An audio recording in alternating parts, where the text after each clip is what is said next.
Good morning, everyone. And hopefully this is the last day of cold, cold weather as we move forward. It's about a year now, 1 year, since this surreal ordeal has started with our attack on COVID-19. Again, I'm very appreciative of Dr. Kerouac, the President and CEO of Bay State Health Systems, for being here faithfully to give updates. Dr. Roos, unfortunately, I just received notice he's unable to attend, but he has sent a statement, the Chief Medical Officer from Mercy Hospital and Trinity Healthcare. I'd also like to, International Women's Day. So to all females out there, invaluable what you continue to give back to each and every one of us, whether in the world, whether in the United States of America, Massachusetts, or Springfield, and especially to my female cabinet heads down the rank and file. Thank you very, very much on that. Before I get into the statistics, I want to do a moment of silence for a family and for a business leader, philanthropic business leader. For those, whether in Springfield or in the Commonwealth or in the nation or the world, that think that this COVID-19 is not to be taken seriously, don't tell that to the Oliver Figueroa, his family, he and his family. New North Citizens Council and a friend. Within a week's time, that's where he lost his mom, dad, and brother in 1 week's time to COVID-19. So for those non-believers, don't say that to the Figueroa family, Oliver and his family. And God rest their souls. Another good friend, John Gallup. Mr. Gallup was a quiet giant behind the scenes and a gentleman. Just passed away. He just sent me a note a couple of weeks ago. Astute businessman, philanthropist. You see, recently the Community Foundation has given out millions of dollars to organizations.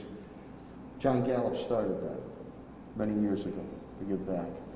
Just a gentleman, peach of a guy, and he passed away. So if we could just have a moment of silence for Oliver Figueroa, the loss of his mom, his dad, his brother, our North End area, New North Citizens Council, and to Mr. John Gallup, a quiet giant behind the scenes and always giving back to the community of Springfield.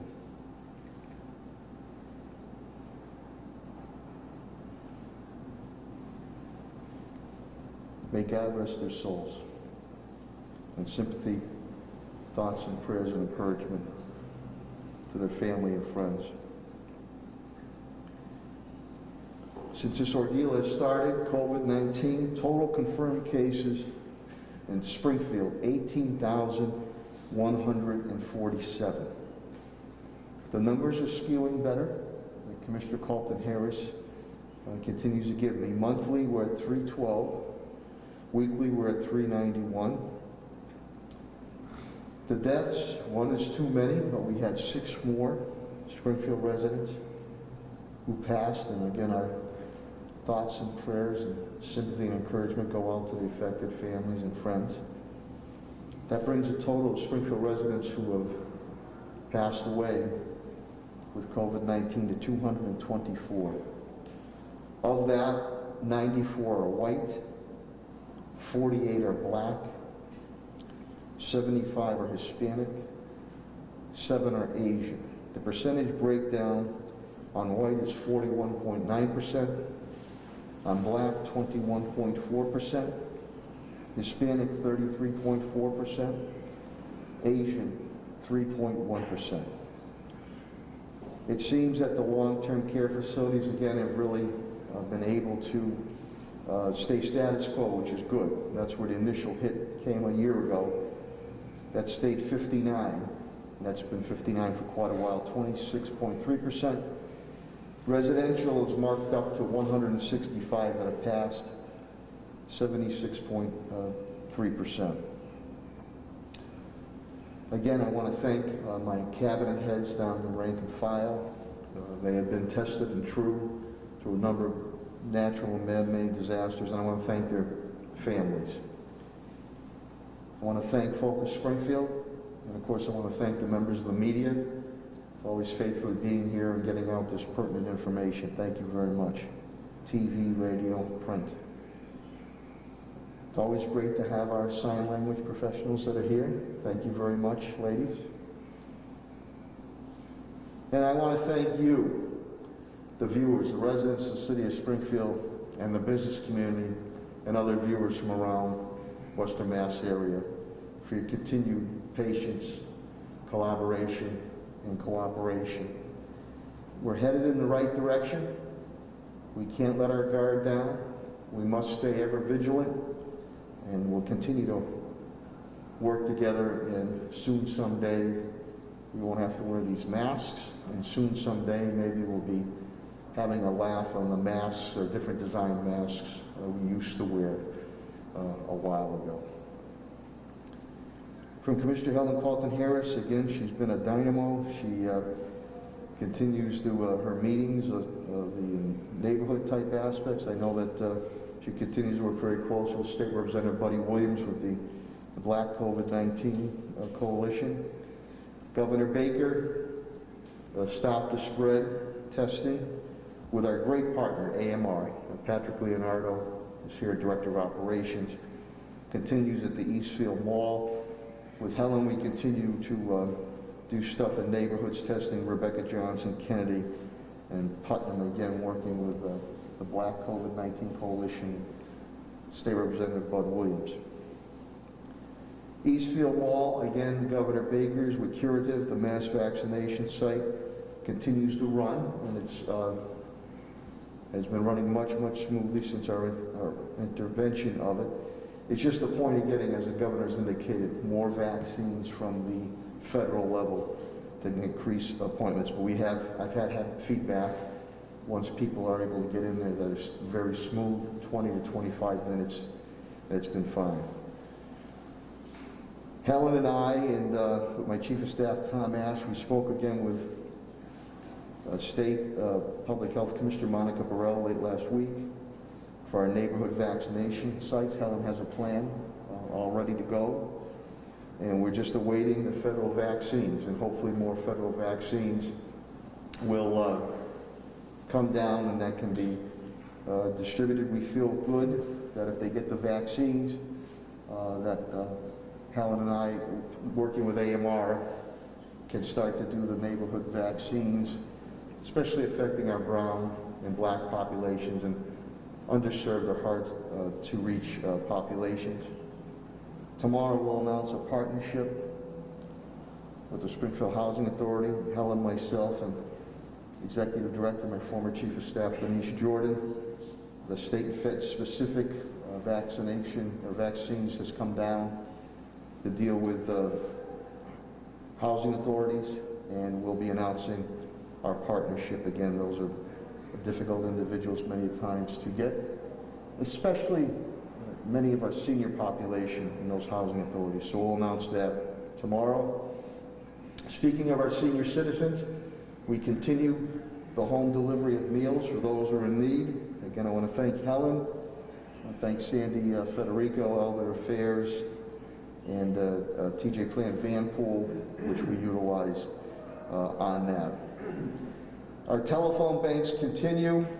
Very thankful of Helen Health and Human Services Division, libraries with Molly Fogarty, Elder Affairs with Sandy Federico, helping our seniors traverse the online application. Sheriff Colchi continues with his crews, as does with Governor Baker, and the United Way of the 211 line and I know with Paul Mina here, the President, Executive Director of United Way. The illegal dirt bike legislation, home rule legislation, I am very thankful once again to City Councilor, State Representative Orlando Ramos. He has refiled that home rule that I put in a year or two ago. State Representative Carlos Gonzalez, who happens to be the chair of the State Public Safety, Homeland Security, is on it. And this morning I received words that Senator Adam Gomez and new Senator Adam Gomez and new State Representative Jacob Oliveira have signed on to that. Commissioner Clapperud continues to work very closely with the state police. The weather's warming up. We're not going to tip our hand, but we will have operations that will be maneuvering to deter these illegal dirt bikes and follow-up activities on penalties for any and all that are involved. So the patience of the public is appreciated. We do need those calls because we will be tracking in different clandestine ways. So I'm hopeful for some parents that might be watching this. If you know your young person is illegally riding those dirt bikes, which are illegal, the ATVs, they are illegal. Chapter 90, illegal on city streets and roads, period. And some that are causing havoc, being disrespectful, going at pedestrians, going at vehicles, threatening vehicles, doing damage to vehicles. As Commissioner Clapperud said in an interview late last week, somebody's going to get hurt. We don't want you, even though you're perpetrating this crime, to get hurt. We don't want anybody innocent getting hurt at all. So I need, once we continue to do this sweep, I need you to stand behind the law enforcement individuals. I know I will. I know I will. And I think you can see by the people who are pushing the legislation and who have signed on, which I'm very appreciative of. We celebrated, well, we marked, I want to celebrate Colorectal Cancer Awareness Month. And I want to thank Kimberly Schoolcraft, who reached out to my office. We went blue. Union Station was all lit up blue Friday. With Superintendent Dan Warwick, again, we have lobbied and we're very grateful. Helen and I also lobbied. Governor Baker and Health Commissioner Monica Varela. We're glad that the teachers have now been put on an express list to get vaccinations. On that, hopefully the federal level comes in with more allocation as soon as possible. I want to thank Commissioner Calvi, Springfield Fire Department, Secretary Turco, who reached out to me a few weeks ago, and Commissioner Calvi. The EOPS, there is a grant that has come out, faith-based organizations for safety and security. Specifically, we reached out to MLK and Reverend Dr. Curry Avery, to her, and there's monies available to help make sure security and safety for our churches, synagogues, and mosques. And we're appreciative of those grants. So all the information through my communications director, Bill Baker, has gone out to those houses of worship to make sure we keep them safe and sound. Many that we collaborate and work with our police department already, with Commissioner Clapperud. We continue with State Rep Bud Williams on the COVID efforts and also updates on our black minority contractors. I also have scheduled this week to meet with the Professionals Association of the Black Business Association. We are also going to groundbreak for new workforce housing, the old Brookings School, Home City Housing, Tom Kegelman. I believe that's this Friday. And if you look at the transformation that has occurred in that Central Street corridor with the new homes being built, a new Brookings School, now new workforce housing, with Director Signoli at DPW, complete traffic realignment, configurations being done. Ruth Elizabeth, where I played many a ball games down there, the park has been done over. The Educare, Springfield College, the dredging of the lake there, as we continue to improve that. So there's been a tremendous amount of improvements in the Central Street corridor area. Also, I know Mercy Hospital with President Deb Bistoli will be doing an update Friday on Mercy Hospital. I want to thank Oasis Food Bank. Again, John Foley, Sedesco, Food Bank of Western Massachusetts. Every Friday we continue to do it. 3,500 families are up there being fed with food that they're able to bring home, so we appreciate that immensely. Before the cabinet heads come up, just brief thing, Commissioner Clopper indicates to me COVID-19, she's down 2. I talked to you about the illegal dirt bike efforts. DOJ meetings continue. We had a wonderful domestic violence awareness ride in memory of Jessica Rojas. She used to work in my law department. She was a beautiful and talented young lady. Her ex-boyfriend took her life 9 years ago. And we did that Saturday from the Ben Ramos Brightwood Health Clinic on Plainfield Street North and all the way to Oak Grove Cemetery, where we did prayers. Subsequently, though, as we were doing that, I just don't understand these young people, and we put efforts out there. I know I have Brother Johnny and the mission out there also. 2 people were shot at the corner of, I was on site after that, the corner of Pendleton Ave, Pine Street and Walnut, Saturday afternoon about 1 o'clock, 1:30. That's right in front of a house of worship. Reverend Nathaniel Smith, historic Third Baptist Church. I just don't know what's wrong with you, that you would do that.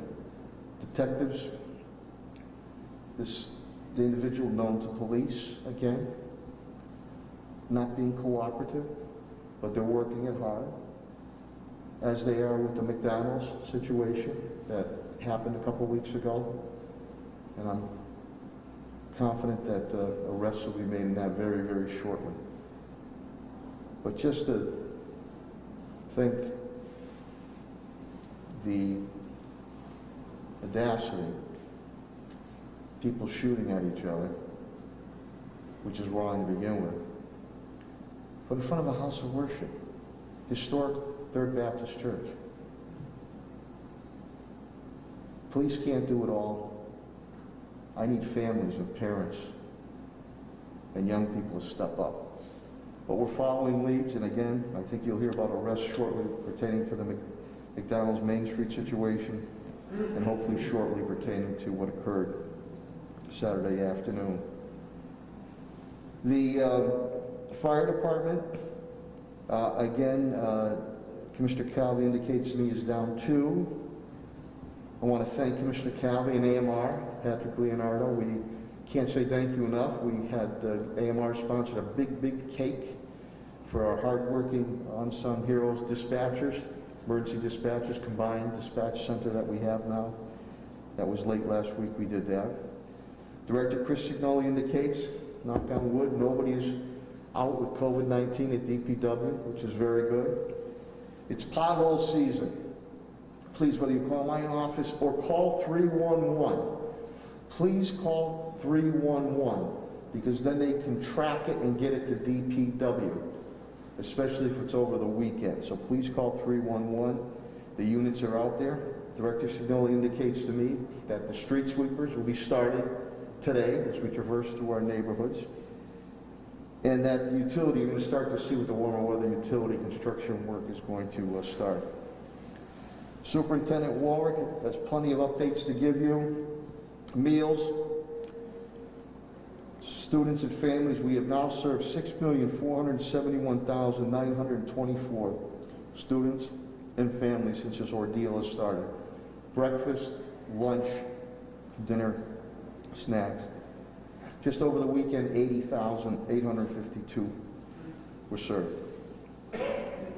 The continued retrofitting of the schools, Pat Sullivan and his team have done a fantastic job. That continues. We're just about done. School committee will have a public 2 meetings this week in the evening. Wednesday, I believe we have public input on our budget process that's coming up, and then we have a regularly scheduled meeting on Thursday evening. Superintendent will give you an update on the hybrid reopening. The survey is coming back at about a 50-50 split, where the parents want their students back in the schools. We also have that the teachers now, it's moved to mediation. Again, we have to collectively bargain getting our teachers back. Calls and communications have gone out to our families and students as far as bus transportation. The edict by Commissioner Riley, Riley, indicates that the grammar school kids have to be back in school full-time April 5th, and again we have to negotiate that. We have pushed for vaccines for our teachers, pending the federal allocation on that. So Superintendent Warwick will update you on that. Finances. My CFO, TJ Plant, indicates, since this has started, $8.1 million deficit. I'm down about $3.3 million for FY21. We've spent $33.7 million between deficit spending and grants. Of that, I've been able to pawn off 23.5 on grants, 8.4 deficit spending to provide for you, the residents and business community of the city of Springfield. We continue our FY22 budget development.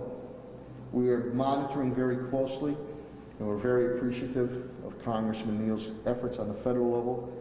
The $1.9 trillion COVID-19 relief package. Of that, we understand that $7.9 billion would be coming to the Commonwealth of Massachusetts, and we believe, let's see what happens, Springfield could see upwards of $89.5 million, but we'll see what occurs at that point in time, because we have to replenish and we have to move forward with investments too. Facilities and parks, Pat Sullivan, COVID-19 is down 2. He continues, his team's done a fantastic job retrofitting not only our schools but our public buildings, and I believe that those could be done pertaining to the public buildings. Very happy with our partnership with Sheriff Nick Cochi. They'll be starting very shortly, if not as early as today or tomorrow. The Park Patrol is working with Commissioner Clackroot and our men and women in blue. So once again, you will see the sheriff units, especially in Forest Park and our larger parks. We appreciate that partnership. On it, bless you, Eric. We also, to Pat Sullivan and to facilities, and I want to thank Treasurer Chris Caputo. We have the 3 mini bays, the windows, exterior payments in the horseshoe, the parking lot of City Hall, tented. And that has gone very, very well. We received very good reviews to keep, for public health aspects, to keep not only our workforce safe and sound, but to keep residents safe and sound. This is a high volume frequency of bills being paid this month and going into next month, and we didn't want to stand up massive lines inside of City Hall. So people are able to gather outside and be safe and sound. So I'm very appreciative as that temporary treasurer and collectors, the 3 windows there go forward. Echo Dev, Chief Development Officer Tim Sheen indicates 1 is down with COVID-18. He will, again, he's monitoring very closely the COVID-19 stimulus relief package. He'll speak of that. He'll also speak of other economic indicators from jobs, the Federal Reserve, and other aspects. Law, HR, and Labor with Solicitor Pakula and Attorney Bill Mahoney. DOJ meetings continue, and the U.S. unemployment rate has declined from 6.3 to 6.2%, which is good. The mass numbers and City of Springfield numbers have not come in at this point in time. I will now go to just briefly read the statement that Dr. Robert Roos, the Chief Medical Officer of Mercy Hospital, Trinity Healthcare, has put forward. After that, I will bring up Dr. Mark Kerouac, the President and CEO of Bay State Health Systems, for his presentation. And immediately following that, as we usually do, the media, any questions or comments you might have of Dr. Kerouac. So again, this is a statement from Dr. Robert Roos, who sends his regrets, the Chief Medical Officer for Mercy Hospital, Trinity Healthcare. Good morning. I am sorry that I am not able to be here in person today. I do want to thank Mayor Sarno and his cabinet for the collaboration and leadership as we continue to address the pandemic. As March 10th marks the anniversary of Governor Baker declaring COVID as a public health emergency here in the Commonwealth, we are now 1 full year into this together. And it has been a year that we will never forget, both for tragedy we have endured, but also the resolve and resiliency that has been shown together. Over the past year at Mercy Medical Center, we have cared for over 900 patients hospitalized with COVID, with over 800 being discharged to recover. We have performed over 100,000 tests for the coronavirus and diagnosed nearly 7,500 people with COVID. And now we have provided nearly 10,000 vaccinations. There is much more that has changed for all of us, including the way we do things, like wearing masks and checking temperatures at entrances, to how we now think more collectively about the relationship between public health and our community's social and economic health. And through it all, we have made priority your safety first and foremost, and continue to provide all types of care, from screening exams to urgent emergency care to surgeries, because your health is second to none. And right now we remain in a critical period. It is an optimistic time with trends moving in the right direction, and we are hopefully through the worst of it. But we are not done with this pandemic yet. There is still a long way to go. Across the country, the number of new cases dropped another 11% over the past 2 weeks, but there still are 60,000 new infections per day and over 40,000 people hospitalized. Here in Massachusetts, the average number of new cases per day has dropped to 1,100, and is 25% lower than it was 2 weeks ago. Total number of hospitalized cases is down to 735, the lowest point since mid-November. And the test positivity statewide has continued to go down to 1.6% and has been less than 2% for the past 2 weeks. At Mercy Medical Center, the number of hospitalized patients has gone down again slightly over the past week, as it is at 17 patients, with 5 in intensive care. And while our test positivity rate does continue to remain higher than the state average, it continues to go down and is now down to 3.8%. In regards to vaccines, at Mercy Medical Center, we are proud to have provided nearly 10,000 vaccinations to date, with more than 4,000 people having already completed their full series. We continue to schedule more patients in the community each week and are very encouraged by the evidence that vaccinations is leading to reductions in both new and severe cases of COVID across the country. At Mercy Medical Center, our focus continues to be on addressing vaccine access, vaccine equity, and vaccine hesitancy, which, on a side note, Commissioner Carlton Harris and I with the Vax Force, that's important to get information out, correct information. To continue with Dr. Roos, we have 3 safe and effective vaccines, and the quicker we can vaccinate our community, the better. We at Mercy Hospital will always make priority your safety and well-being until we vaccinate the critical mass and reach herd immunity. Please continue to do your part. Follow the life-saving precautions of always using properly fitting masks, keeping physical distance, and staying safe to protect yourself and your loved ones. Thank you, and again, this is from Dr. Robert Roos, the Chief Medical Officer of Mercy Medical Center. Without further ado, I'll now bring up the Chief CEO and President of Bay State Health Systems. You get a little tongue-tied here. Put your hands together for Dr. Mark Kerouac. Thank you. Morning, everybody, and thank you, Mr. Mayor, for holding these events and for the cooperation of your team. The rate of new COVID-19 infections did plateau for about a week, but now it seems to be going back down again. Overall, the numbers that we look at are kind of a blend of some areas that are getting worse and some areas that are getting better, but the net effect is that things are heading down. We see that New York, Florida, California, and particularly Rhode Island are seeing increases now in new case rates. But Massachusetts' cases, along with those of many other states, are continuing to decline.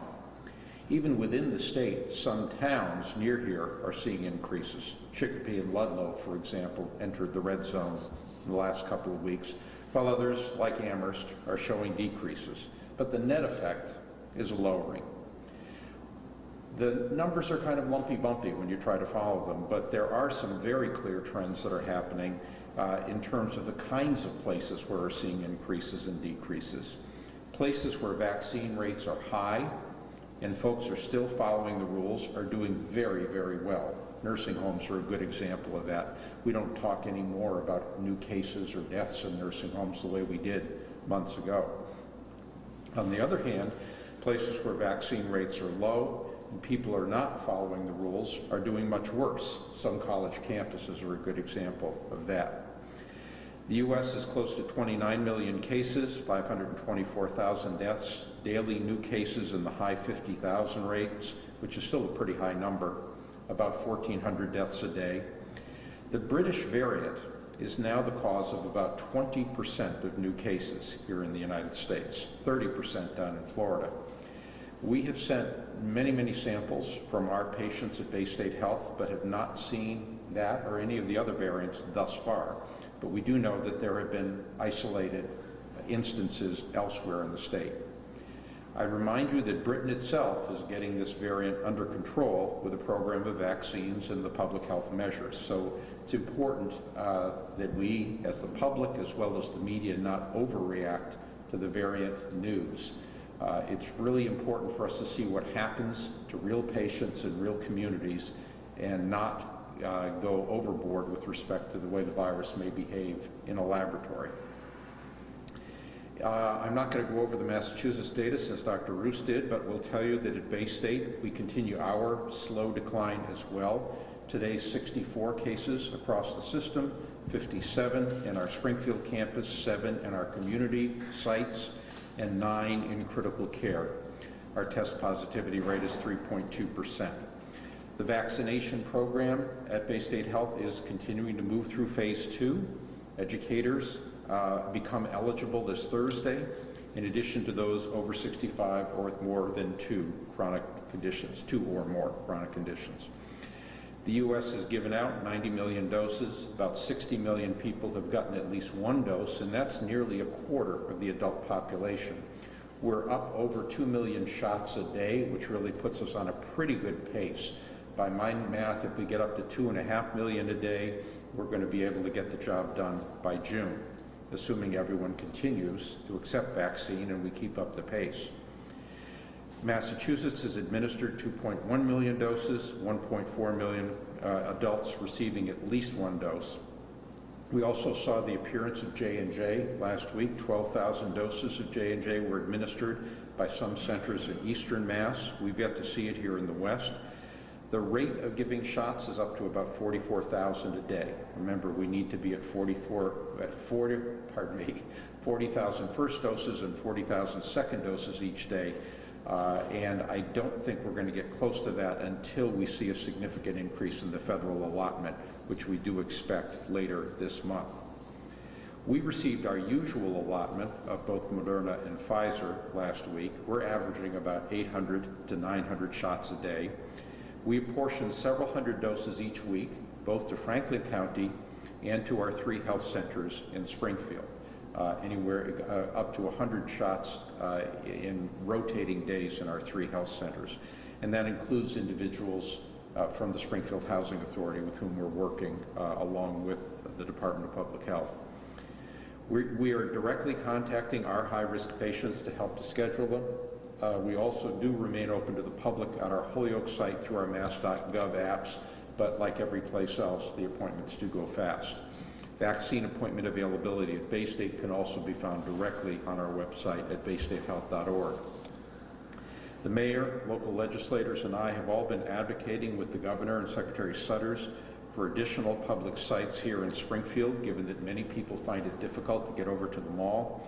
And the mayor, I know, endorses the plan and have spoken directly with both the governor and the secretary about the plan laid out by Commissioner Carlton Harris. We'd also like to see a site west of the river, similar to the consortiums that Hampshire and Franklin County have put together. So that's my report for today. Until you're eligible for vaccine, remember there's still plenty of virus around, and so we still need to be careful. The masking, social distancing, and avoidance of crowds, particularly indoors, is still good advice. And hopefully we'll be able to up the pace of vaccine and hold the line, because I think if we do those two things, we will be in much better shape come the summer. So I'll stop there. Looks like Paul has a question first. Yeah. Thank you again. Trusted and respected voices of Dr. It's been reported that since the winter time, back in December, the holiday period, testing nationwide is down by about 30%. Is that concerning to you? We are seeing test rates down about 20% from where they were last fall, so I do believe that's a national phenomenon. A lot of people who get tested think it's sort of a one and done thing as opposed to getting tested after any potential exposure. Pardon me. I do think that the continued low rate of test positivity is a good sign. So I'm not that troubled as I would be if the positivity rates were going up and the absolute number of tests was going down. So yes, you would like people to be just as vigilant about testing themselves after potential exposure.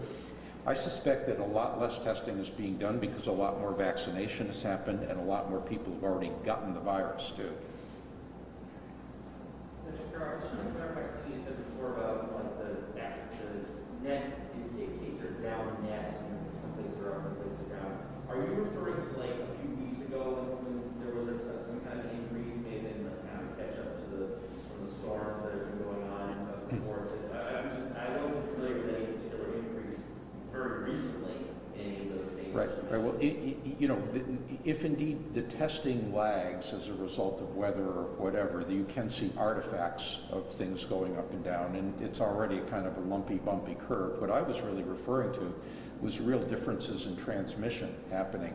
For example, spring break is happening in Florida right now, and so you see a lot of certainly potential super spreading events going on.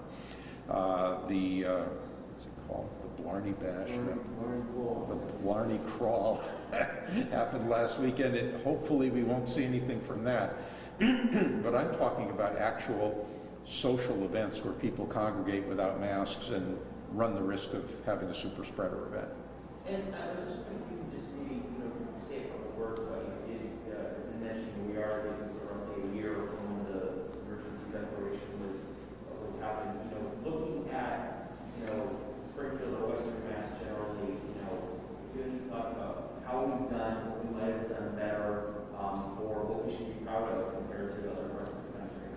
Yeah, I was actually going to do this next week when the first anniversary happened, but just in a nutshell, I think Massachusetts in general and Western Mass in particular has done a way better than average job. I would say quite good in terms of an early focus on the importance of this, coordination between public health, civic leaders, business leaders, and the health system, as well as anticipating and adjusting to some of the curveballs that were thrown at us.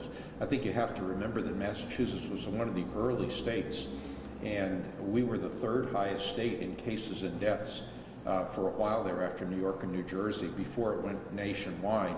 And so it was here in force before we really understood a lot about asymptomatic transmission, for example. And so we were adjusting on the fly just about every day.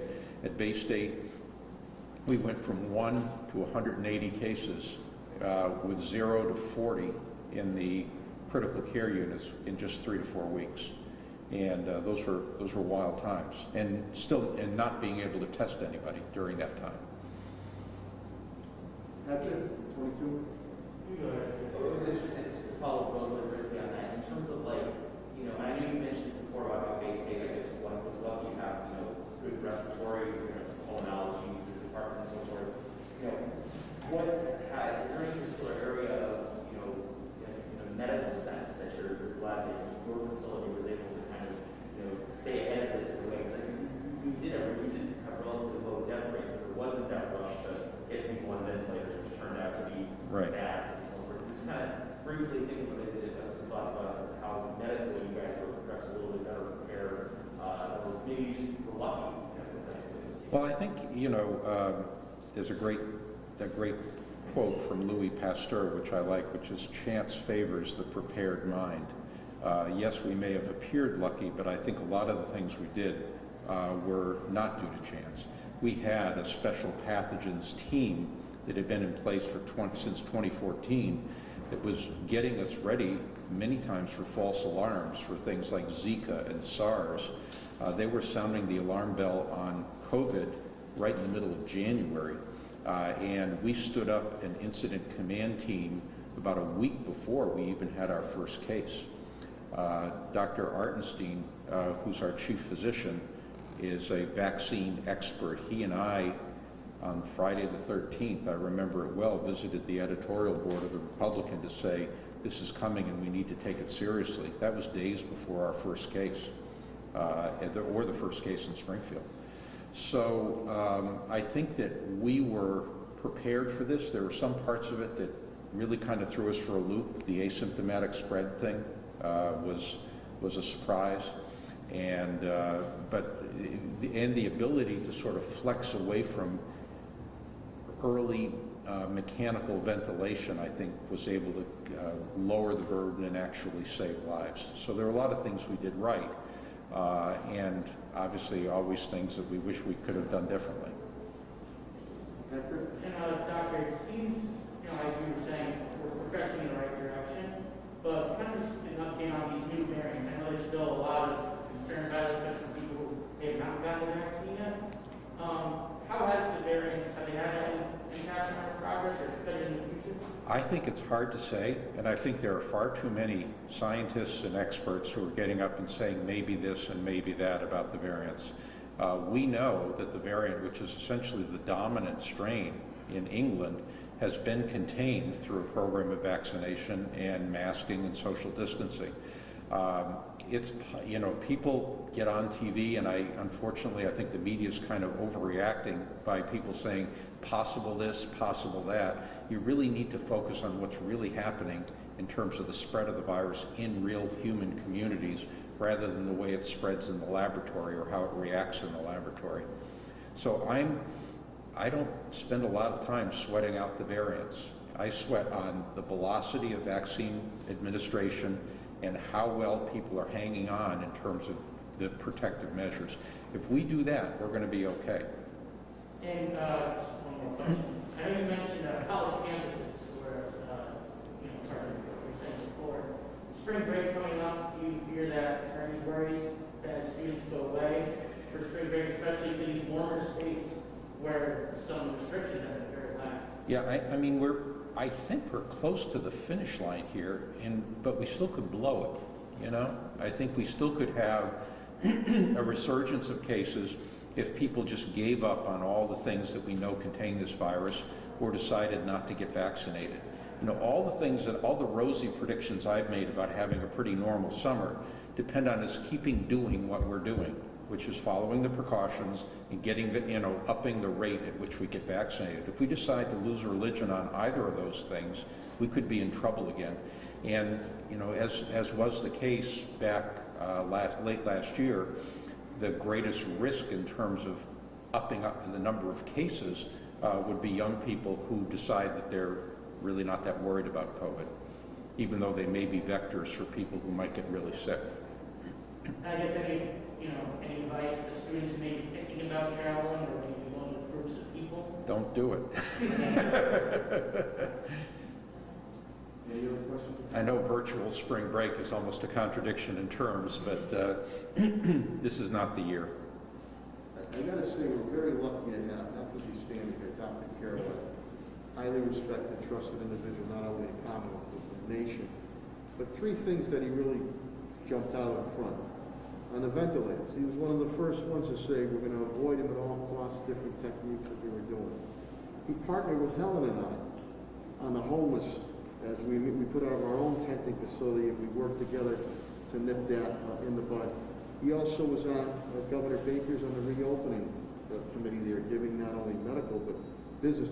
And the other thing that was important, well, a lot of the places were taking these field hospitals, and Dr. Carrick was correct. We don't need the field hospital. I want to keep my team on the same field, intact, at Bay State, and not moving around where protection of workforce. So, you know, we're talking about being lucky. There's a lot of preventative strategic measures that were made, and it's paying dividends now, but we can't let our guard down, so we're very lucky there. Well, thank you for your kind words, Mr. Ware. Let's keep it up. Huh? Any other questions, sir? Okay, great. Thanks. Thank you, Dr. Okay, Carroll. Stay healthy. Thanks, Dr. Carroll. We'll now get the city perspective and update from the Health and Human Services Commissioner, Helen Carlton Harris. Thank you, Helen.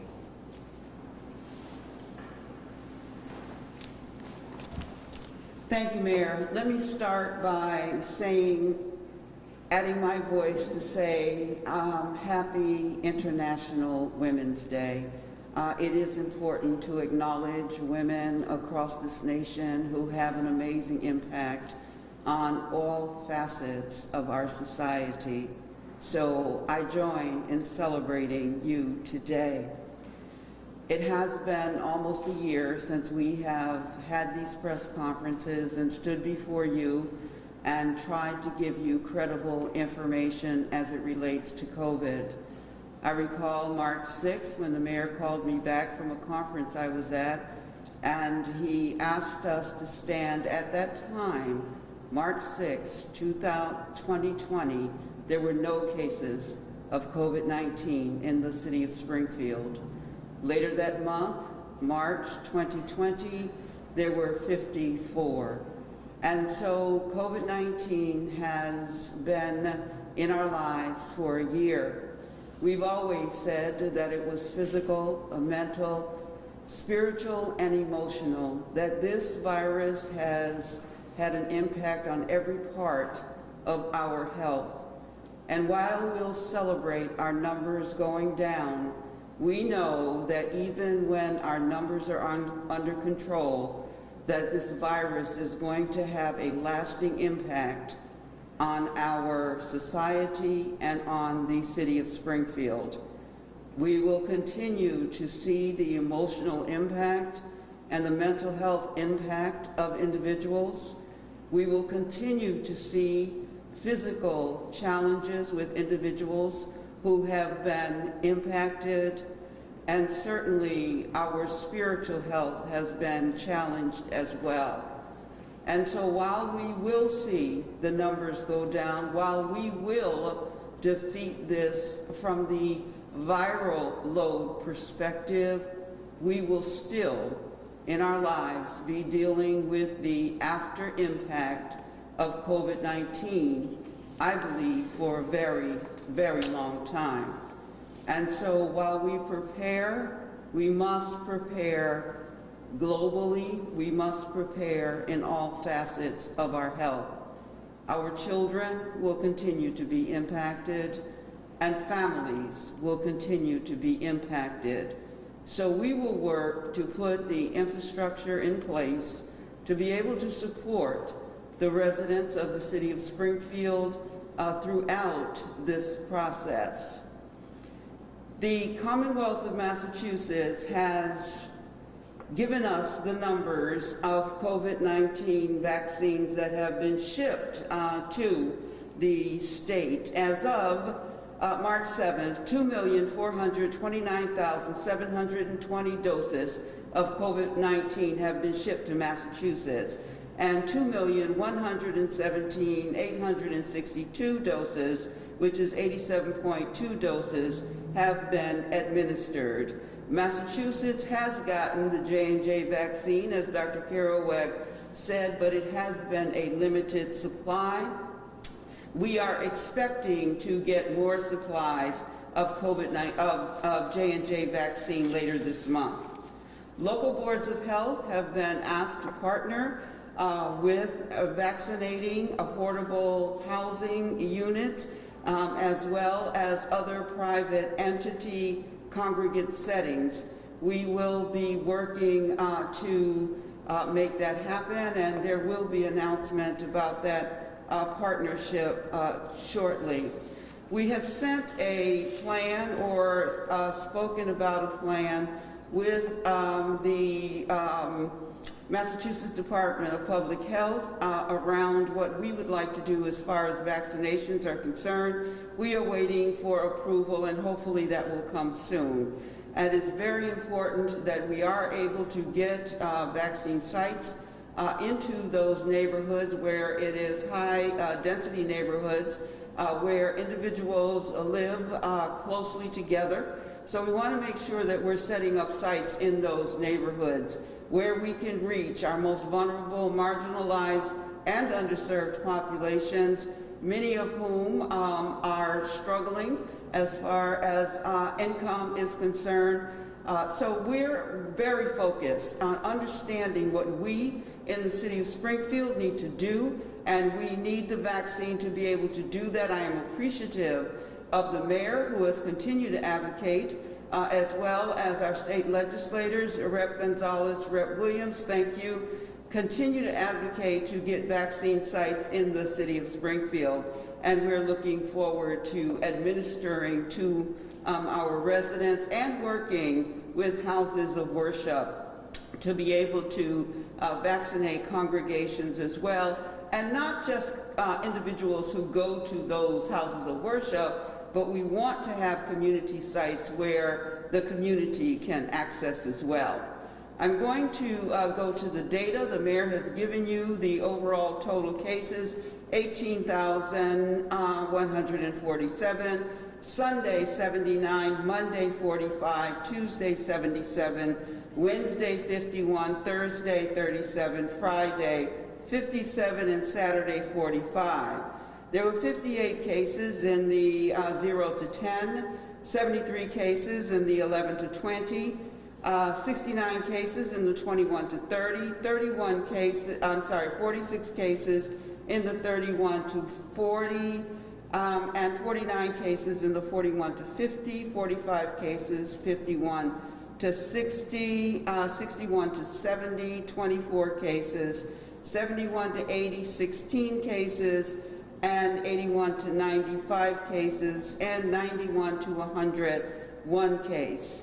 In the zip code area, L1101, 4, 1%, 03, 5, 1%, 04, 75, 19%, 05, 34, 9%, 07, 37, 10%, 08, 46, which is 12%, 09, 82, 21%, 18, 18, 5%, 19, 39, 10%, 28, 5, 1%, 29, 20, 5%, 51, 21, 5%. The cases in the last 8 weeks, I just wanted to show how our cases have gone down. On the 10th, it was 1,177. On the 17th, 1,043. On the 24th, 911. On the 31st, 638. February 7th, 531. February 14th is when we went up a bit, 593. We came back down on the 21st, 414, and today we are reporting 391, which is 23 cases less than last week. In the 30 and under group, that went up 4%. That's 52%. That's a reflection of the increase that we saw in cases on college campuses. And so that 4% increase can be tied directly to those positive cases.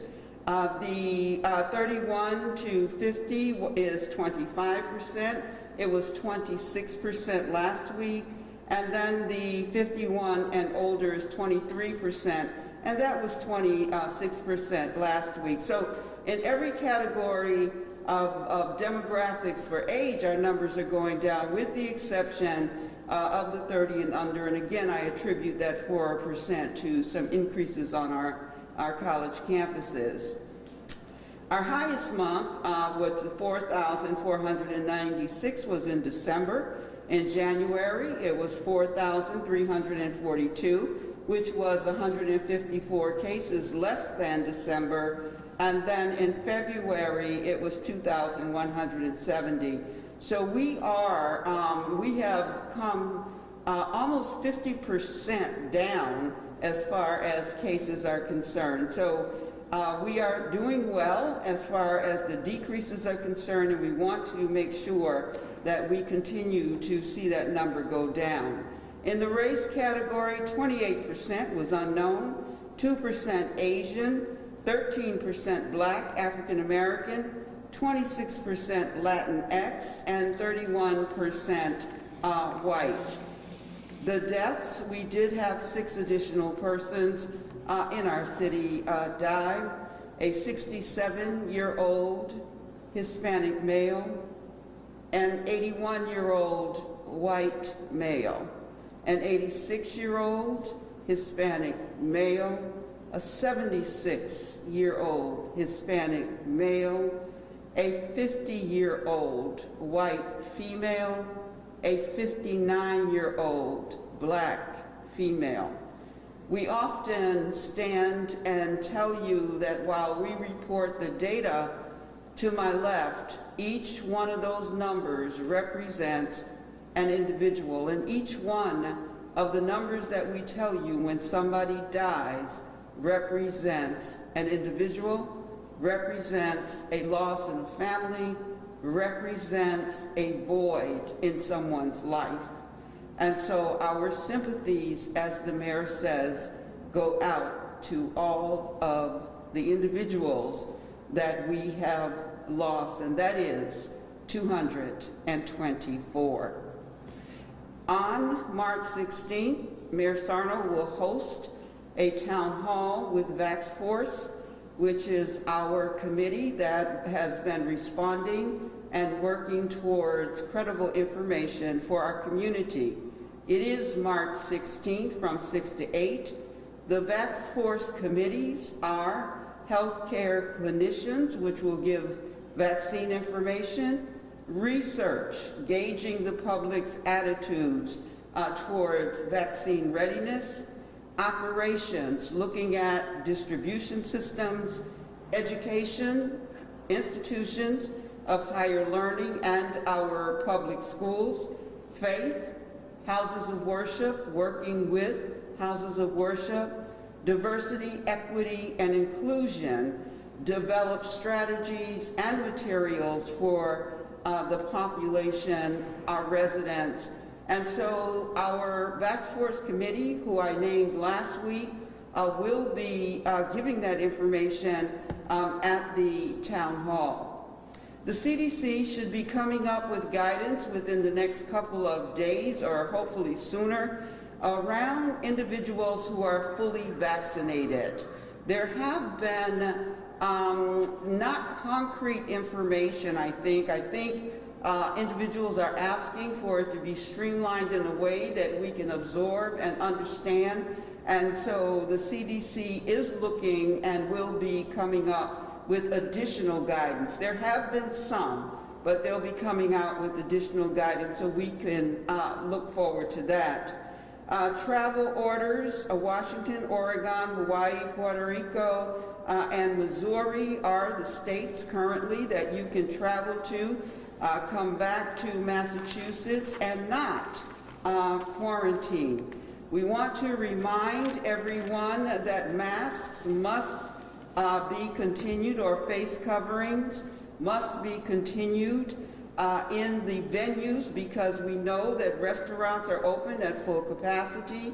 There have been relaxations around businesses, and so that has been raised to 50%.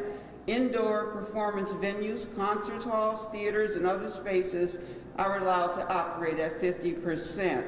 Recreational activities like rollerblades, trampoline, and obstacle courses, things like those are opened as well. Private houses, backyards are still 25%. Inside is still 10%. It is important just to remind us that we are currently not out of this virus woods. We have to continue to be vigilant. Please wash your hands, watch your distance, and wear your face coverings. It is critical. Again, we have been here for 1 year, and we want to make sure that we are continuing our downward trend. And we also want to acknowledge that the end of the virus, while the virus itself may be ending or dissipating or the numbers going lower, we recognize that there will be residual effects from this virus that we will all live with for quite some time. Thank you. Thank you, Commissioner Carlton-Harris. Maybe that's a state on the line, Helen Force. That's right. 24/7, baby. That's right, 24/7.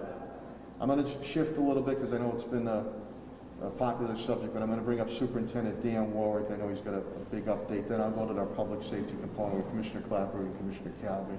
With schools, there's a lot of things moving with the schools right now.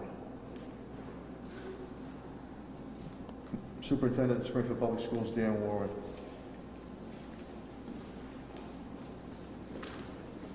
Thanks, Mayor. Morning, everyone.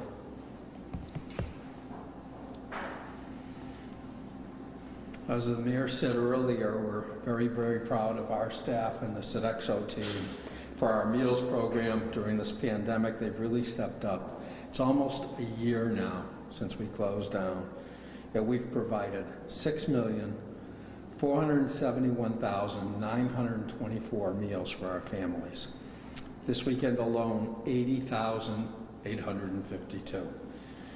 As many of you saw on Friday, there was a few announcements, and one was very, very important. The state pushed teachers up into the group where they can get vaccine, and I'm hearing a lot of teachers are getting that vaccine at CVS. So we're encouraging not only teachers, but all school staff, because we have over 5,000 total staff that would need the vaccine, but folks were contacting CVS and getting those shots. We're giving them the Johnson & Johnson shot, which is a one-shot situation, so that's going very well. So I encourage all school staff, again, not just teachers, to take advantage of those vaccinations. The Commissioner in his board meeting on Friday did initiate his student learning time regulation changes, which he had the authority to do. He pushed that through on an 8-3 vote, so that starting April 5th for the elementary division, which would be pre-K to 5 in Springfield, that the students would have to come back to school for the time to count as student learning time for the students. So we're pushing a plan through that. We'll have our pre-K to 5 students coming back on April 5th. We're going to suggest that we add 6th grade to that group, and our 3 high needs groups would come in also on April 5th. That would be our high needs special ed group, our SLIFE ELL students, and our vocational students for their shop classes only. So again, that plan would be going through for April 5th. It would bring us into compliance with what the Commissioner has ordered. That would be phase 1. The Commissioner hasn't given us the specifics on middle and high school yet. My sense is there's going to be a phase 2 and a phase 3. Phase 2 would be the middle school, some weeks after the first phase on April 5th, and then the high schools probably a few weeks after that. But more news to come on that. We have done a lot of the work we need to do to get ready for this. With the mayor's support, we put over $1 million into upgrading our HVAC systems, and we're going through every school making sure that work is done. We've done a tremendous amount with providing the schools with PPE and facility upgrades to allow the kids to come back safely. We will be applying for a waiver with the support of the school committee. I'm going to ask them for their support with that. The commissioner ordered full return, but for schools that are in remote right now that are still in the red like Springfield, he would allow us to do a hybrid return, so we'd bring back 50% of most of those groups. But the youngsters in those high need groups, we'd be bringing in 5 days a week, again starting on April 5th.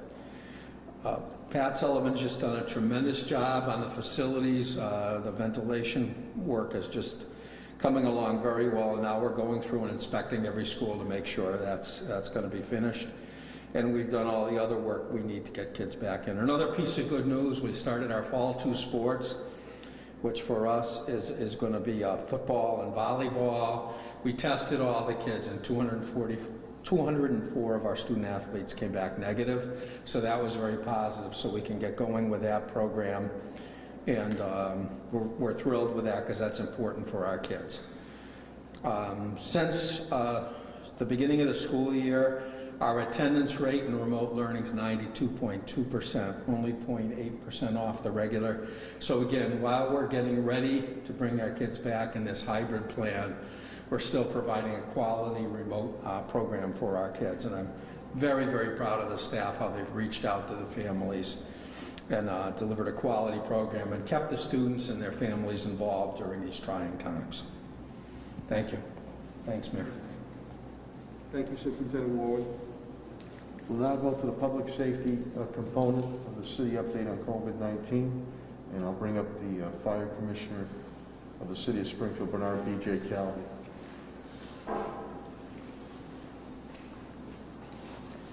Thank you, Mayor. Good morning, everybody. At the Springfield Fire Department today, we have 2 people out with COVID. One of those is expected to return to work this week, so hopefully after this week we'll be back down to 1 person out.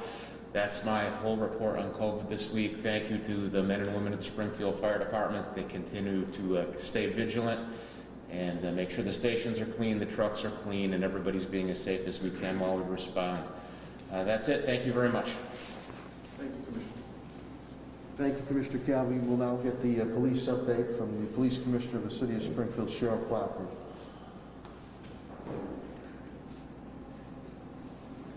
Thank you, Mayor.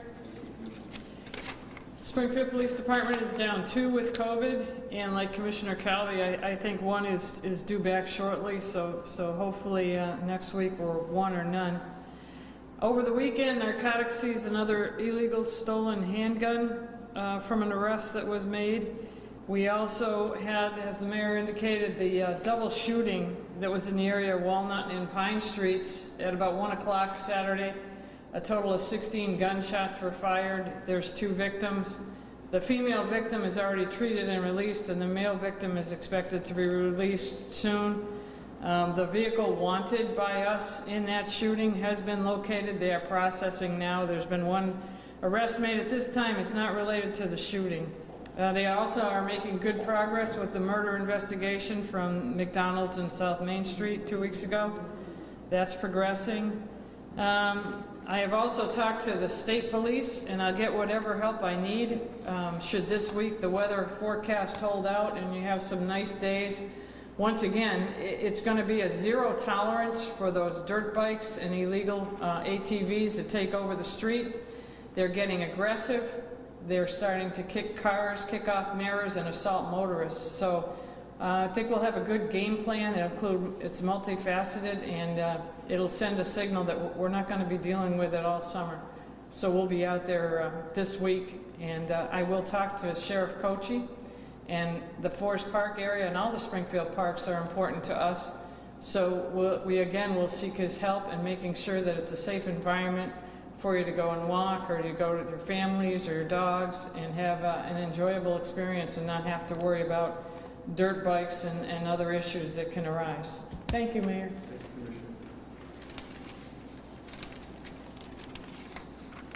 You know that's going to come up. So I with no hesitation, I will stand with our police department. Some of these illegal dirt bike riders and ATV riders are becoming very aggressive and disrespectful. And to the viewers out there, that could be you. That could be your mother, your father, grandmother, grandfather, sister, brother. So at times that will mean, in a respectful way, the police department will have to get aggressive with the state police in quelling this situation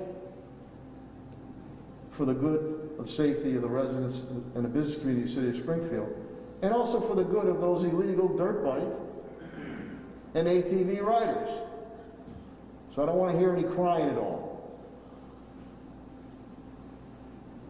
Fair warning.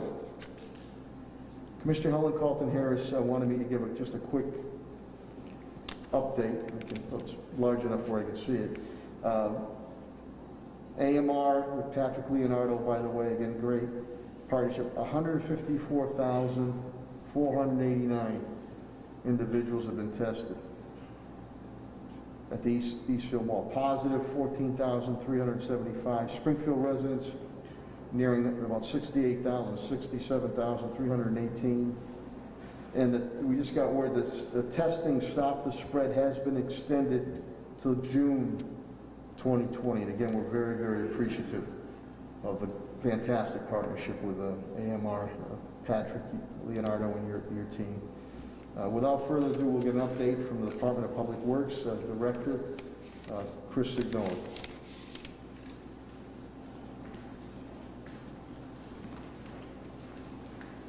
Mayor, thank you. For the DPW, we do not have any employees out right now with regard to COVID. We are still looking for employees. We have had advertisements out for months looking for CDL drivers. So if you or you know anybody with a CDL, we have active advertisements out in the city right now. We actually, I think, have 6 open positions in the DPW. So we are looking for people. And the mayor mentioned it before with regard to potholes and any other issues concerning DPW. While you think it may be helpful to call a city councilor, and with respect to the mayor, even to call the mayor's office, those are the slowest ways to get things done in the city. Call 311. The way that the system works, 311 creates a work order and it shows up with our employees immediately. I received an email Friday night at 10 o'clock about a pothole, and the email chain started on Thursday morning. It would have been done that afternoon, but it's not getting done until today because we didn't get it until Friday night. So anybody with regard to potholes or any other issues in the city, please 311. It gets into the system immediately and gets taken care of. That's it, Mayor. Thank you very much. Thank you very much. And now for an update on facilities and parks, Director Patrick Sullivan, he and his team done an outstanding job. The Director of Facilities and Parks Management, Director Pat Sullivan.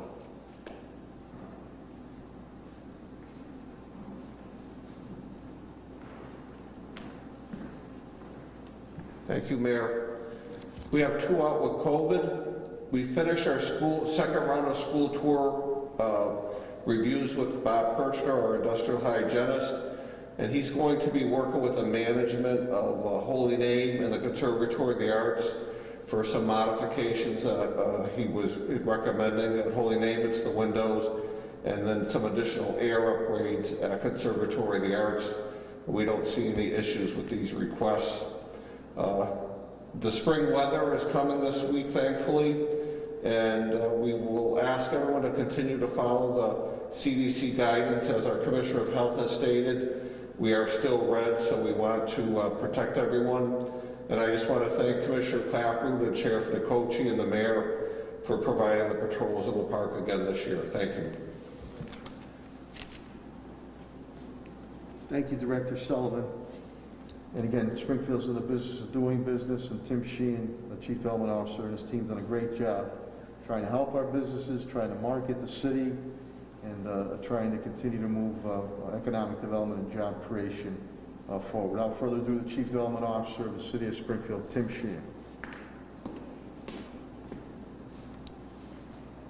Thanks, Mayor. My department has one down with COVID. Last week there was a lot of good economic news. Employers added a healthy 379,000 jobs last month, the most since October, signaling that the economy is gaining strength as there's more control of the virus, vaccinations continue, and public health orders are eased. While February's gain is just a fraction of the 20 million jobs lost to the virus, it's a big uptick from the 166,000 jobs that were added in January, and certainly a big improvement in comparison to the 306,000 lost in December. But we need to still be vigilant about this because there's 9 million jobs still that the economy is missing. The Labor Department's monthly report indicates that unemployment rate fell to 6.2%. Clearly, we know that that number is higher because of people that aren't counted in the unemployment statistic, for those who have left the labor market altogether for childcare and other reasons. The Congressional Budget Office last week projected that the nation will add 6.2 million jobs this year. While significant, that wouldn't be nearly enough to restore employment to pre-pandemic levels. Also, last week, Fed Chairman Powell thankfully indicated last week that the Fed was in no hurry to change course on the short-term benchmark for low interest rates, which is good for business. In fact, the Fed chair's entire message on Thursday centered on how cautious the central bank will be in changing its course on its current economic policies of low interest rates and large-scale bond buying. That's great news for small businesses. Also good news with retail sales jumped 5.3% after 3 months of decline.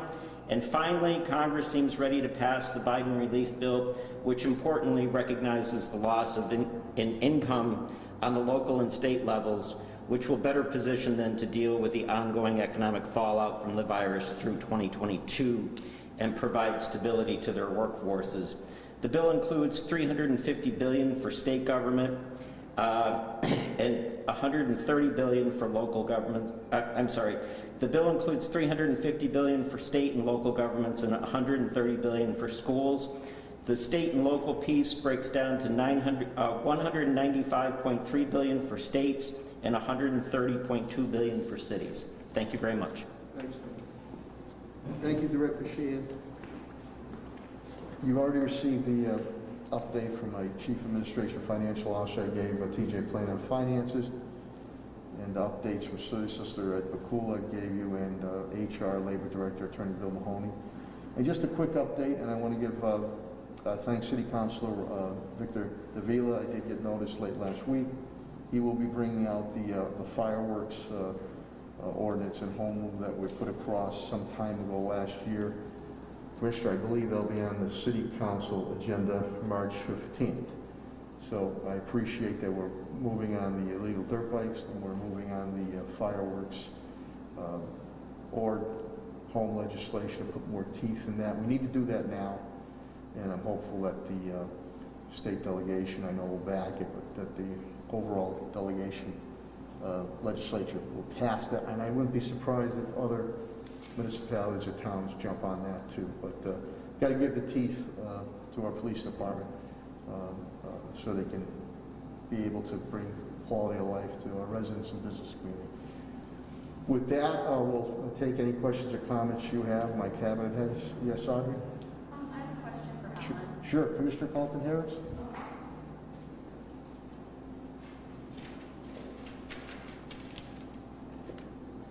Thank you. Yes. So the CDC has released some guidance for those who are vaccinated, saying that people who are fully vaccinated are allowed to be indoors with other people who are fully vaccinated without masks or distancing. People who are fully vaccinated are allowed to be indoors with unvaccinated people from a single household.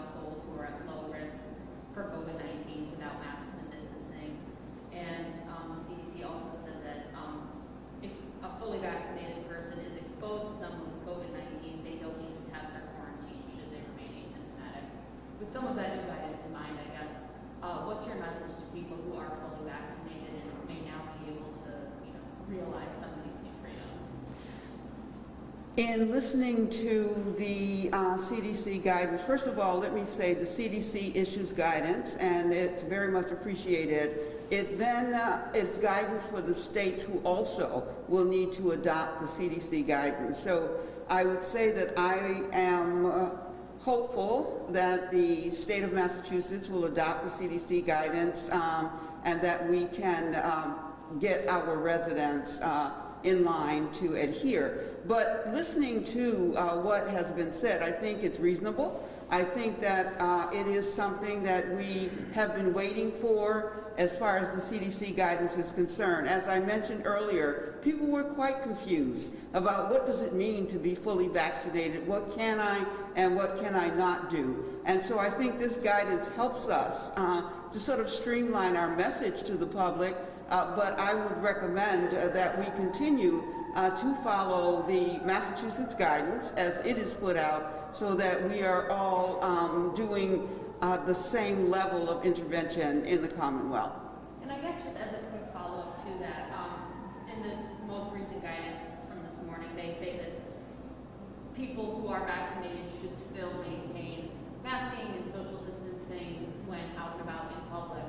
And I guess, how is your messaging, how do you anticipate your messaging changing as more and more people become fully vaccinated, but many people still have to wear masks, I guess, about wearing a mask in public, having your freedom, but also still maintaining precautions? Well, I think we have to remember that we still treat individuals as if they could potentially have COVID-19, even if we are vaccinated, particularly if we're out in public. So I don't think that guidance changed. But as more and more people get vaccinated, the federal government, state, and local will relax restrictions to the point that we will know exactly how we should behave publicly.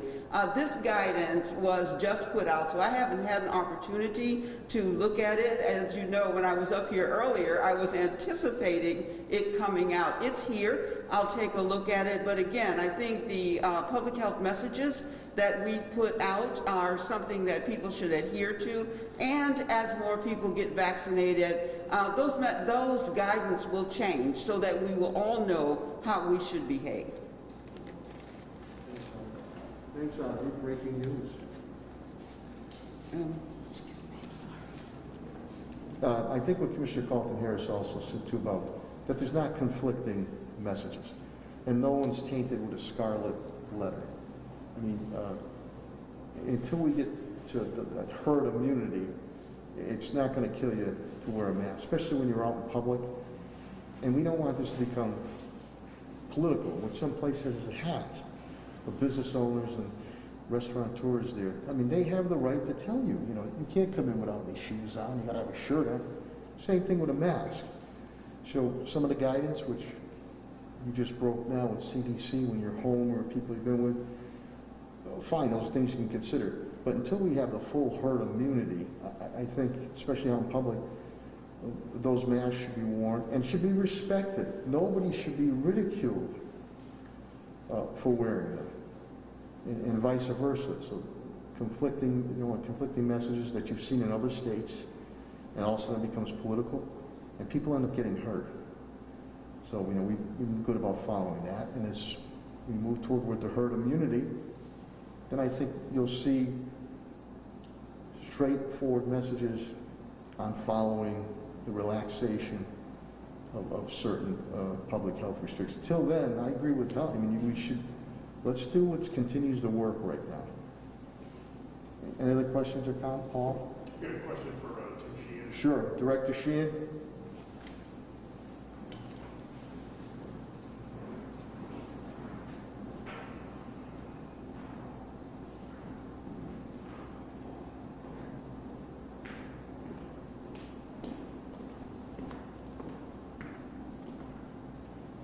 Tim, the money that is in the package that's awaiting approval in the House now, that could be coming to Springfield, the mayor said it would be about $89.5 billion potentially. What could that be used for? I mean, I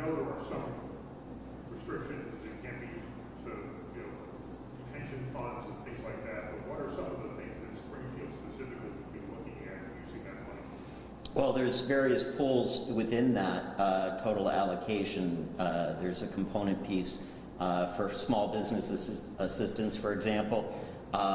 There's a huge piece of it for housing security, food security.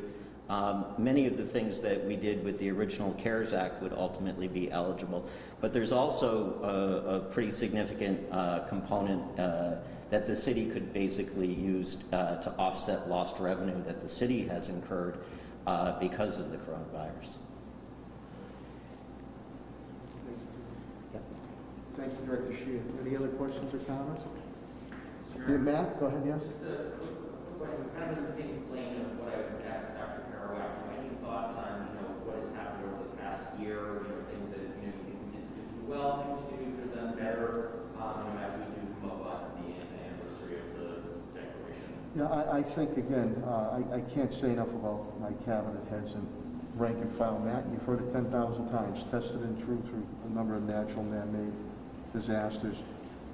I think we did a lot of things correctly. You're sort of building the plane as you're flying it, and I think you saw a lot of other municipalities and towns sort of follow our lead. I wish we had, at the time, you were here, I literally was begging the PPEs at times for my frontline providers, police, fire, DPW, the N95s, the KN95s, and we couldn't get the allocations, and again, that all started from the federal level down to the state level on it. I also think that we were ahead of the curve dealing with our homeless population. We're ahead of the curve dealing with our school population, our retrofitting. We're going above and beyond. I just think that this was ever evolving. And maybe what Audrey had mentioned there about conflicting messages. When this first started, you were getting different messages from the federal levels and health professionals at times. And I think in the beginning, people felt, well, this is not for real, and we don't have to keep our guard up until we really got hit with substantial numbers. So you were learning as you were going. And, anything we received, whether from the federal or state, anything we had, we shifted it to our residents and business community. I think what was key, Matt, is we've always had a great collaboration and partnership with our hospitals, with Bay State and Mercy, so we were already working on these things. I think having dealt with those natural and man-made disasters, a tornado, all the things we dealt with, which I knew what hit us at the time, and we knew how to hit back. This was sort of like shadow boxing. So once we got our sea legs, we knew what to do, but it was ever changing. But there's invaluable lessons that are being learned here on the local, state, especially the federal level, that you have to be ever prepared. I hope we never face a pandemic again. But one might come, whether it's 100 years from now or 10 years from now. And what we're doing, we're stockpiling stuff now, PPEs, and we're stockpiling all that stuff just in case down the road. And I think on the federal level, it should send a strong message that we need to make our own stuff. We got to control what we need and what we make. We should never be beholden to other foreign entities when they might have us over the barrel on something like this. I mean, can you do it 100%? Maybe not, but so I think we've done a pretty good job. It's been echoed, whether locally, state, and nationally. We always strive to do better. So we always have post wrap-ups. We did that during the tornado. We did that during the ice storm days. We did that during the explosion time. And we learn from it. I think one thing has been strong, though. Great relationships were strengthened, whether it was professionally, politically, or personally, with all entities, whether governmental or in the private sector or the medical sector. And I'll use a sports analogy, being in a huddle. You got to make that call. And you got to have trusted and knowledgeable people around you to say, we can do it, Mayor. we can't do it, then it's up to the mayor, he or she at that point in time to pull the trigger. So everything we're doing seems to be moving us in the right direction, and this is going to be, it's one hell of a learning experience. I'm just sorry that people lost their lives. You got to remember, during the tornado, no Springfield resident lost their life here. We had about 38 serious injuries on it, but nobody lost their life. As with the gas explosion, nobody lost their life in Springfield. And as with some of the the ice storms and loss of power, nobody lost their lives. Here we've lost well over 200 brothers and sisters as residents of the city of Springfield. So we've been consistent. Dr. Kerouac says it too. We've been consistent with our message, from Governor Baker on down to here to our medical professionals. Consistent, consistent, consistent. We've never been inconsistent with our message. I think that's been key. And but the post wrap-up of this is going to be very, very beneficial for others who will follow us. I hope they never have to go through it again. But I wish we had more PPEs at the time. You don't think that that's going to occur. Hospitals were hurting for it. We were hurting for it. But I want to thank the business community. They stepped up with a lot of donations. So, we're always split to strive to do better, Matt, and done some things very well. And we always want to do better. Any other questions or comments? Well, again, I appreciate everybody being here, to the media, TV, print, and radio. You've been a partner in this, about getting information and being able to reassure people of what has occurred, what we're going to do about it, and probably just as important, that we're going to get through this together with hope. So with that, we will come back with any other announcements that might crop up, but we'll be back next Monday. But I still say to everybody, please stay vigilant. Do not let your guard down. We need to get to herd immunity. We're going to keep pushing for vaccinations and more neighborhood vaccinations, Helen and I. And again, I'm deeply appreciative of everybody's patience, collaboration, and understanding as we move forward, and we will defeat this COVID-19. Good health, go out and have a great day, and God bless. And to all our International Women's Day, to all our females, thank you, thank you, thank you.